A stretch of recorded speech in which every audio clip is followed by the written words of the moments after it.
Hello hi welcome back to our channel Sushma sweet home. ఇవాళైతే నా morning రొటీన్తో మీ ముందుకు వచ్చేసానమాట. ఇలాంటి వ్లాగ్స్ పోస్ట్ చేసినప్పుడే చాలా ఇంట్రెస్టింగ్గా మీరైతే వాచ్ చేస్తూ ఉంటారని తెలుసు. సో అందుకోసమే ఈ వ్లాగ్తో మీ ముందుకైతే వచ్చేసానమాట. ఇవాళైతే నేను కొంచెం టైం మేనేజ్మెంట్ ఎలా చేసుకుంటారనేది అంతా కూడా డీటెయిల్గా ఎక్స్ప్లెయిన్ చేస్తాను, చూసేయండి.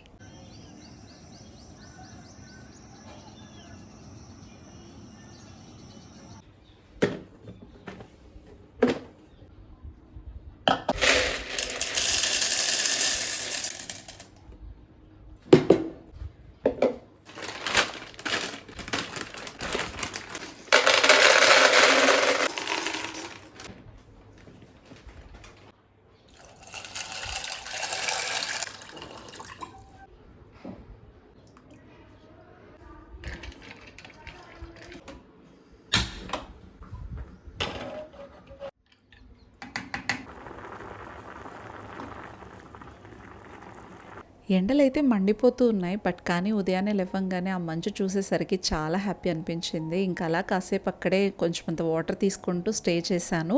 అండ్ బానుకైతే కాలేజ్కి టైం అయిపోతుంది. జస్ట్ బ్రేక్ఫాస్ట్ మాత్రమే ప్రిపేర్ చేసి పంపించేయటమే అనమాట, ఎందుకంటే వాడికి మార్నింగ్ కాలేజెస్. అండ్ ఇక్కడ ప్రిపేర్ చేస్తున్నాను బ్రేక్ఫాస్ట్లోకి క్రీమీ పాస్తా అనమాట. ఫస్ట్ అయితే పాస్తా నేను బాయిల్ చేసుకున్నాను. వాటర్లో కొంచెం అంత ఆయిల్ సాల్ట్ వేసి బాయిల్ చేసి పక్కన పెట్టేసుకున్నాను. ప్యాన్ ప్లేస్ చేసుకొని బటర్ యాడ్ చేసుకున్న తర్వాత క్రష్ చేసి పెట్టుకున్న గార్లిక్, ఆనియన్స్, పచ్చిమిర్చి వీటన్నిటిని వేసుకొని కొంచెం అంత సాల్ట్ కూడా యాడ్ చేసేసి సార్ట్ అవుట్ చేసుకోవాలి. ఆనియన్స్ అన్ని కూడా మగ్గిపోయాక జస్ట్ ఒక హాఫ్ కప్ స్వీట్ కార్న్ అయితే యాడ్ చేశాను. మీ దగ్గర క్యాప్సికమ్ ఉన్నా కూడా యాడ్ చేసుకోవచ్చు అనమాట. అండ్ క్రీమీ పాస్తా అంటేనే ఫ్రెష్ క్రీమ్ యాడ్ చేయాలి కాబట్టి కొంచెం అంత ఫ్రెష్ క్రీమ్, పాస్తా మిక్స్ అని చెప్పేసి ఆరిగానో ఉంటుంది కదా, ఆరిగానో, చిల్లీ ఫ్లేక్స్ ఇవన్నీ కూడా యాడ్ చేసుకునేసి కొంచెం అంత బ్లాక్ పెప్పర్ కూడా యాడ్ చేస్తున్నాను. అండ్ మిక్స్ చేసుకున్న తర్వాత మనం బాయిల్ చేసి పెట్టుకున్న పాస్తా యాడ్ చేసుకొని బాగా మిక్స్ చేసుకున్న తర్వాత చీజ్ స్లైసెస్ ఒక 2 అయితే యాడ్ చేస్తున్నాను. అంతే, ఫైనల్ గా కొత్తిమీరతో గార్నిష్ చేసుకొని సర్వ్ చేసుకోవడమే. చీజ్ స్లైసెస్ యాడ్ చేశాక ఒక 2 minutes పాటు మూత పెట్టుకొని మగ్గించుకుంటే సరిపోతుంది అనమాట. చాలా బాగుంటుంది, ట్రై చేయండి.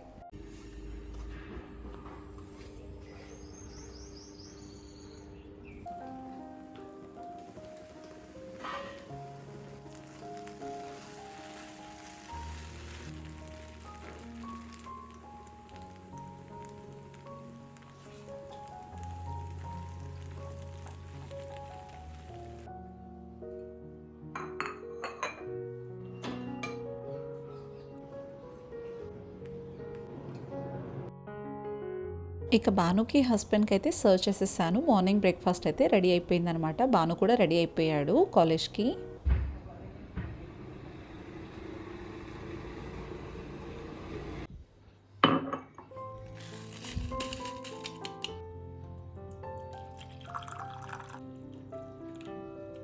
ఇంకా బాను అయితే కాలేజ్కి వెళ్ళిపోయాడు పాస్తా తినేసి. చాలా ఎమ్మిగా కుదిరిందనమాట, చాలా బాగుంటుంది, డెఫినెట్గా ట్రై చేయండి మీరు కూడా. And now it's my time అనమాట. నేను ఇంకా వాడు వెళ్ళిపోయాక బ్లాక్ కాఫీ అయితే ప్రిపేర్ చేసేసుకొని ప్లానర్ అయితే రాద్దామని చెప్పేసి వచ్చేసాను. అండ్ ఇవాళ అయితే నా టైంని బ్యాలెన్స్డ్గా ఎలా మెయింటైన్ చేస్తాననేది మీతో షేర్ చేసుకుందాం అనుకుంటున్నాను. ఫస్ట్ అయితే ప్లానర్ బుక్ అనేది మెయింటైన్ చేయడం వల్ల చాలా వరకు మనకు టైం అనేది మినిమల్ అవుతుంది. ఎందుకంటే మనం ఏ వర్క్స్ చేయాలి, ఏ టైంకి ఏ వర్క్స్ ఫినిష్ చేయాలి అని చెప్పేసి ఒక టార్గెట్ అయితే పెట్టుకొని రాసుకుంటూ ఉంటాం కాబట్టి ఖచ్చితంగా టైం అనేది మనం బ్యాలెన్స్డ్గా మెయింటైన్ చేసుకోవచ్చు అనమాట. ఇప్పుడైతే బానుకి మార్నింగ్ కాలేజెస్ కాబట్టి నా టైంని ఎలా మేనేజ్ చేస్తాననేది షేర్ చేసుకుంటున్నాను. ఉదయాన్నే లేవగానే ఫస్ట్ అయితే బ్రేక్ఫాస్ట్ అనేది స్టార్ట్ చేసేస్తానమాట. ఎందుకంటే వాడికి కాలేజ్ 7:30కే కాబట్టి మనకి ఎన్ని వర్క్స్ ఉన్నా తర్వాత అయినా చేసుకోవచ్చు. ఫస్ట్ అయితే బ్రేక్ఫాస్ట్ కంప్లీట్ చేసేస్తే వాళ్ళు తినేసి వెళ్ళిపోతారనమాట. వాళ్ళు వెళ్ళిపోయాక మనకు బోలెడంత టైం ఉంటుంది కదా, అప్పుడైతే మనం టైంని కరెక్ట్గా బ్యాలెన్స్ చేయొచ్చు. ముందైతే మనం నెక్స్ట్ ఏం ప్రిపేర్ చేయాలి, బ్రేక్ఫాస్ట్ కానీ లంచ్ కానీ, ఈ మెన్యూ అనేది ముందు రోజే ప్రిపేర్ చేసుకొని కావాల్సిన ఇంగ్రీడియంట్స్ అన్ని కూడా రెడీ చేసుకుంటే మనకు చాలా ఈజీగా ఉంటుంది అనమాట. ఇక బాను అయితే 7:30కి అంతా కాలేజ్కి వెళ్ళిపోతాడు. వాడు వెళ్ళిపోయాక మనం లంచ్ ప్రిపరేషన్ అనేది కాస్త లేట్గా అయినా చేసుకోవచ్చు కాబట్టి ఆ మధ్య టైం అనేది అంతా కూడా ఇలా ర్యాండమ్ చోర్స్కి ప్రిఫర్ చేస్తాను. లైక్ బెడ్ మేకింగ్ అవ్వచ్చు, ఇలా అన్ని కూడా ఎటు పడితే అటు పెట్టిన వాటిని అన్నిటినీ కూడా ఆర్గనైజ్ చేసుకోవటం అవ్వచ్చు, డస్టింగ్, స్వీపింగ్, ఇలాంటివన్నిటినీ కూడా నేను ఫస్ట్ అయితే బ్లాక్ కాఫీ ప్రిపేర్ చేసుకుంటే కొంచెం అంత ఎనర్జీ వస్తుంది కాబట్టి బ్లాక్ కాఫీ తీసుకున్న తర్వాత ఇవన్నీ కూడా స్టార్ట్ చేసుకుంటున్నాను అనమాట. ఇవన్నీ కూడా చేసేలోపు మనకు కొంచెం అంత ఎక్సర్సైజ్ లాంటి ఆ ఫీల్ కూడా వస్తుంది కదా. ఇంకా చక్కగా అవన్నీ కూడా చేసేసుకునేసి కాస్తంత ఫ్రెష్ అయ్యేసి మనం కూడా ఏదైనా బ్రేక్ఫాస్ట్ చేయాలి అనుకుంటే చేయొచ్చు. బట్ కానీ నేనైతే ఓమాడ్ డైట్ అయితే చేస్తున్నాను కాబట్టి ఎలాంటి బ్రేక్ఫాస్ట్ లేదు, నాకు వీటితోనే టైం సరిపోతూ ఉంటుందన్నమాట. కానీ ఒక విషయం అయితే చెప్పాలనుకుంటున్నాను, మనం ఎప్పుడైనా సరే ఇంట్లో ఇది క్లీనింగ్ చేయాలి, ఇది నీట్గా ఆర్గనైజ్ చేయాలి అనుకున్న దాన్ని రేపు అనుకున్నామంటే కనుక ఖచ్చితంగా మనం అది చేయలేము. ఎప్పుడు కూడా రేపు అనుకుంటూనే ఉంటాం అనమాట. ఎప్పటి పని అప్పుడే చేసేసుకున్నాం అనుకోండి, అది ఖచ్చితంగా నీట్గా హౌస్ ఎప్పుడు కూడా ఆర్గనైజ్డ్గా క్లీన్గా ఉంటుంది అనమాట. మనకు కూడా చాలా బాగుంటుంది అలా ఉన్నప్పుడు. ఇల్లు ఎప్పుడు కూడా నీట్గా ఆర్గనైజ్డ్గా ఉందనుకోండి, మనకు చాలా పాజిటివ్ వైబ్ ఉంటుంది అండ్ మనకు మంచి మంచి థాట్స్ కూడా వస్తాయన్నమాట అలా నీట్గా ఉండడం వల్ల. కొన్ని మాత్రం రెగ్యులర్గా చేసుకునేటివి ఉంటాయి కదా క్లీనింగ్, అవి మాత్రం ఎప్పుడు స్కిప్ చేయకుండా డైలీ చేసుకున్నామంటే మనకు చాలా తలనొప్పి తగ్గిపోతుంది ఇంట్లో మాత్రం. డెఫినెట్గా ఇదైతే ట్రై చేయండి. ఒక్కోసారి ఓపిక ఉండదు, కరెక్టే, ఎందుకంటే ఇంట్లో పనులన్నీ చేసుకుంటూ లేదా మనం మెంటల్ టెన్షన్స్ అవ్వచ్చు, what ever it may be, ఒక్కొక్కసారి ఓపిక ఉండదు. అలాంటప్పుడు పర్లేదు వదిలేయచ్చు, కానీ మేనేజబుల్ మనం చేయగలుగుతాము, ఏ రోజు పనులు ఆ రోజు చేసుకోగలుగుతాం అన్నప్పుడు మాత్రం అస్సలు స్కిప్ చేయకండి. ఏ రోజు పని ఆ రోజే కంప్లీట్ అయ్యేలాగా చూసుకుంటే చాలా రిలీఫ్గా రిలాక్సేషన్గా ఉంటుంది. లేకపోతే ఏదో ఇన్కంప్లీట్నెస్ ఫీల్ అవుతుందన్నమాట డే మొత్తం మీదుగా. నాకైతే అంతే. నాకైతే మొత్తం ఈ వర్క్స్ అన్నీ కూడా కంప్లీట్ అవ్వడానికి ఆల్మోస్ట్ 10 o'clock అంతా నేను ఎండ్ చేసేసాను. అన్ని పనులు కూడా ముగించేసాను అనమాట, లైక్ స్వీపింగ్తో సహా అన్నీ కంప్లీట్ అయిపోయాయి. ఇలా మనం 10 o'clock అంతా కంప్లీట్ చేసుకున్నామంటే ఆ తర్వాత 10 to 10:30 మధ్యలో కాస్తంత రెస్ట్ తీసుకొని 10:30 నుంచి లంచ్ ప్రిపరేషన్ స్టార్ట్ చేసామంటే సరిపోతుంది అనమాట. మనకు ఆ టైం అనేది సరిపోతుంది. అండ్ ఇంకోటి ఏంటంటే వంట చేసేటప్పుడు కూడా మనం లంచ్ ప్రిపరేషన్ స్టార్ట్ చేసినప్పుడు పోతేగా హడావడి పడిపోతూ ఉంటాం అనమాట. ఏం చేయాలో ఏంటో అని చెప్పేసి ఎప్పుడైనా సరే ముందు రోజే మనం అనుకుంటే ఏం కావాలన్నా కూడా వాటి యొక్క ఇంగ్రీడియంట్స్ అవ్వచ్చు, what ever it may be, అన్నీ రెడీగా తెచ్చిపెట్టుకుంటే ఈజీ అయిపోతుంది.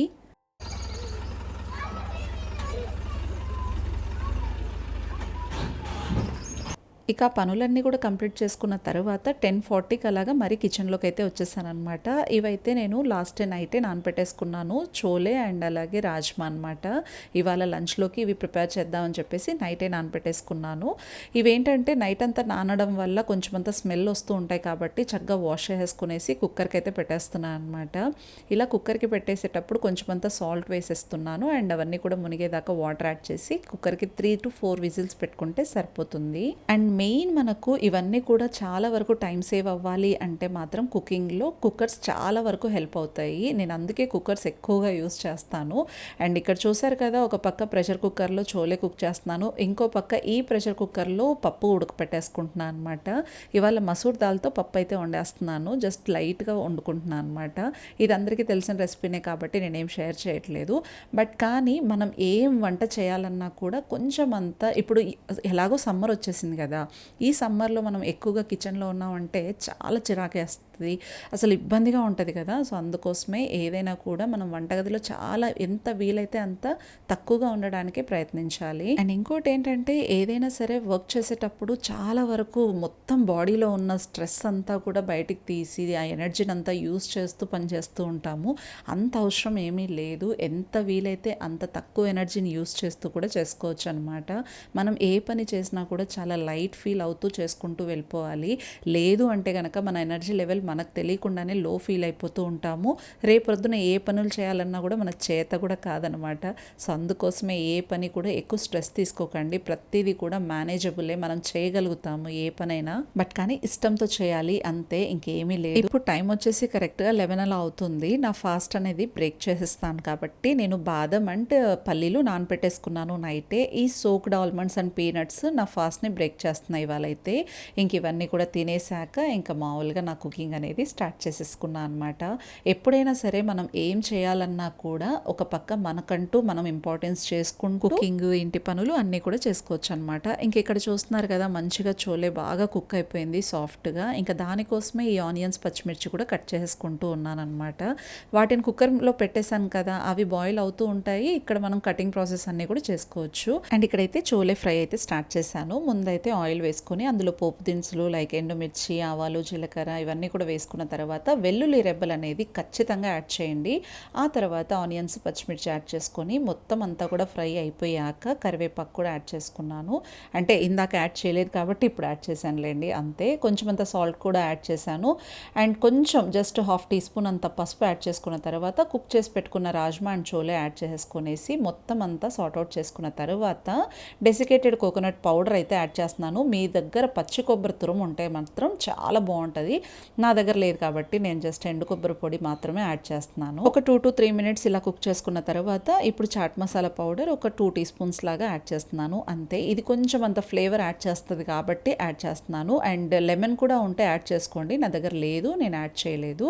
అండ్ ఫైనల్గా కొత్తిమీరతో గార్నిష్ చేసుకోవడమే అనమాట. చాలా చాలా easy and fast recipe and healthy కూడా. ఖచ్చితంగా ట్రై చేయండి, మీకు కూడా చాలా బాగా నచ్చుతుంది. అండ్ ఇక్కడ చూసారు కదా, చోలే ప్రిపేర్ చేసే లోపు ఇక్కడ పప్పు కూడా ఉడికిపోయింది. ఇంకా దాని ప్రిపరేషన్ కూడా స్టార్ట్ చేసేసాను. మొత్తం అంతా కూడా మ్యాష్ చేసుకొని ఇంకా పోపు పెట్టేయటమే అనమాట. మనకి ప్రెషర్ కుక్కర్స్ చాలా వరకు టైం సేవ్ చేస్తుందండి. సమ్మర్లో ఎక్కువగా మినిమల్గా మనం టైం స్పెండ్ చేసేలాగా చూసుకోవాలి కిచెన్లో. ఎక్కువ గంటల కొద్దీ మనం పెట్టుకున్నాము అంటే వర్క్స్ చాలా ఇబ్బంది పడతాము, అక్కడే స్ట్రెయిన్ అయిపోతాం అనమాట. ఫుల్ స్వెట్ వచ్చేసి మన ఒంట్లో ఉన్న ఎనర్జీ లెవెల్స్ అన్నీ కూడా వెళ్ళిపోతాయి. సో కాబట్టి మినిమల్గానే మనం కుక్ చేసుకోవాలి.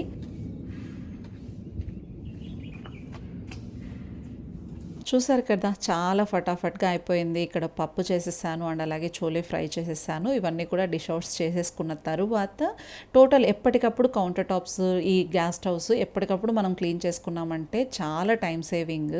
అవి అలానే పెట్టేసామనుకోండి, మరి జస్ట్ ఒక పావు గంట వదిలేసి వచ్చామనుకో ఇంకా అస్సలు ఇంట్రెస్ట్ రాదనమాట.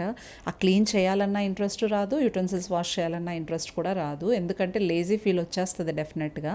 సో అందుకోసమే కుక్ చేసిన వెంటనే ఇలా క్లీనింగ్ అన్నీ కూడా కంప్లీట్ చేసుకునేసి ఇక యుటెన్సిల్స్ కూడా వాష్ చేసుకున్న తర్వాత మనం ఏ పనైనా సరే హ్యాపీగా చేసుకోవచ్చు. మళ్ళీ మనం కిచెన్లోకి మళ్ళీ రావాలనుకునే అంతలాగా ఉంటుంది అనమాట. ఇంకా మొత్తం అన్నీ కూడా డిష్ అవుట్ చేసేసాను. క్లీనింగ్ అంతా కూడా కంప్లీట్ చేసుకున్న తర్వాత ఫైనల్గా వైట్ రైస్ అయితే ప్రెషర్ కుక్కర్లోనే పెట్టేస్తున్నాను అనమాట. చూసారు కదా టైం ఎంత సేవ్ అయిందో. చాలా వరకు టైం సేవ్ అవ్వాలంటే ప్రెషర్ కుక్కర్లో కుక్ చేసేలాగే పెట్టేసుకోండి, అప్పుడైతే మనకు చాలా టైం ఉంటుంది అనమాట. అండ్ ఇక్కడ రైస్కి పెట్టేశాక ఉన్న యుటెన్సిల్స్ అన్నీ కూడా వాషింగ్ పెట్టేసుకున్నాను. నేనైతే చాలాసార్లు అబ్జర్వ్ చేశాను, ఏదైనా పని చేశాను, స్టార్ట్ చేశాను అంటే మాత్రం డెఫినెట్గా ఆపకుండా కంటిన్యూస్గా ఎంత పనైనా చేయగలుగుతాను. ఒక్కసారి జస్ట్ అలా రెస్ట్ ఇద్దాము అని చెప్పేసి కూర్చున్నా కూడా ఇంక అస్సలు చేయలేను అనమాట. చేత కాదు, ఇంకా నెక్స్ట్ ఏ పని చేయాలన్నా కూడా ఇంట్రెస్ట్ ఉండదు. సో అందుకోసమే మనం ఏ వర్క్ అయినా సరే ఫ్లోలో అలా కంటిన్యూస్గా చేసుకుంటూ వెళ్ళిపోవాలి.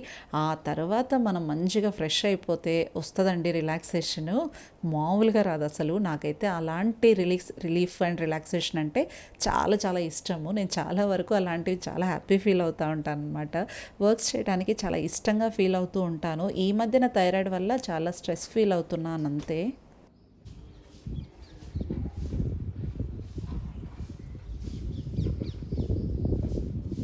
చూసారు కదా, 12 లోపు నా పనులన్నీ కూడా కంప్లీట్గా అయిపోయాయి. ఇంకా నేను కూడా ఫ్రెష్ అయ్యేసి ఇంకా లంచ్ అయితే చేద్దామని చెప్పేసి వచ్చేసాను. నా ప్లేట్ చూస్తున్నారు కదా, కీరా, చోలే, దాల్, కర్డ్, ఎగ్స్ ఇవన్నీ కూడా పెట్టేసుకునేసి ఇంకా వీటితో సరిపెట్టేసుకుంటున్నాను ఇవాళ లంచ్ అయితే. And today shout outs goes to Divya simple vlogs, it's my amazing vlogs, పెండోర్ Hema, Srija, Ayan Khan, Sandhyarani, Rajeshwari, Aishwarya, Lavanya, Bharati, Lucky, Chinni, Anitha Naidu, Baby Chitti, Ammu Priya, Rishi mentor, Sai Sindhu talks and vlogs, Latha, Janu, Sonu, Siraj. So మీరందరూ మీ మంచి కామెంట్స్ అనేవి షేర్ చేస్తూనే ఉన్నారు. ఇలానే మీ బెస్ట్ కామెంట్స్ అనేవి మన వీడియోస్కి ఎప్పుడు ఇలానే రావాలని అయితే మనస్ఫూర్తిగా హోప్ చేస్తున్నాను. నాకైతే మన సబ్స్క్రైబర్ శ్రీజ గారు కామెంట్ చేశారు సమ్మర్ టిప్స్ గురించి షేర్ చేయమని చెప్పేసి. కమింగ్ వీడియో అయితే నేను సమ్మర్ టిప్స్తో మీ ముందుకైతే వచ్చేస్తానమాట. ఇలానే మీ కామెంట్స్ అనేవి పిక్ చేసుకొని ఒక వీడియో అయితే షేర్ చేస్తూనే ఉంటాను. ఖచ్చితంగా మీరు కామెంట్ చేయండి, మీరు ఎలాంటి వీడియోస్ ఎక్స్పెక్ట్ చేస్తున్నారు, నేను ఎలాంటి వీడియోస్ చేయాలి అని చెప్పేసి. సో అదండి, ఇంతటితో ఈ బ్లాగ్ అయితే ఏం చేస్తున్నాను. మరో ఇంట్రెస్టింగ్ వీడియోతో మళ్ళీ కలుసుకుంటాను. ఈ వీడియో నచ్చినట్టయితే మాత్రం డెఫినెట్గా లైక్ చేయండి, సబ్స్క్రైబ్ చేయడం అసలు మర్చిపోకండి. Thanks for watching, bye.